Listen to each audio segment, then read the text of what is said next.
তো আজকে আমরা চলে এসেছি নবাব ফয়জুন্নেসার বাড়িতে। এখানে এই পাশে আরেকটি রুম আছে, এটিতে আমরা পরে যাব। এটি হলো এর মূল প্রবেশদ্বার। চলুন ভিতরে যাওয়া যাক। এটার ভিতরে দেখতে পারবেন একটি সিন্দুক আর একটি বিশাল দরজা। পাশেই রয়েছে আরো কিছু জিনিসপত্র, আপনারা শুধু দেখতে থাকুন।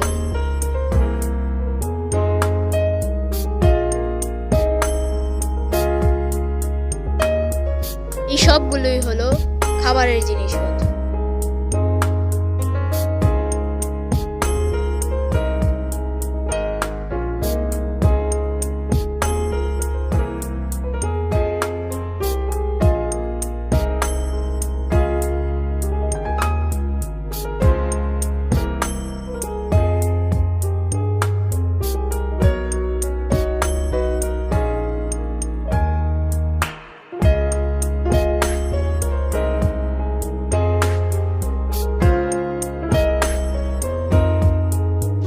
এই রুমে ছিল আরো কিছু সুন্দর সুন্দর জিনিস, আপনারা নিজেরাই দেখুন।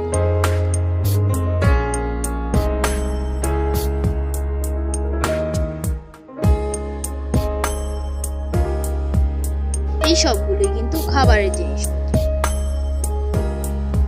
আরো অনেক কিছু দেখা এখনো বাকি। তাই চ্যানেলটি সাবস্ক্রাইব করে নেক্সট পার্ট লিখে কমেন্ট করুন।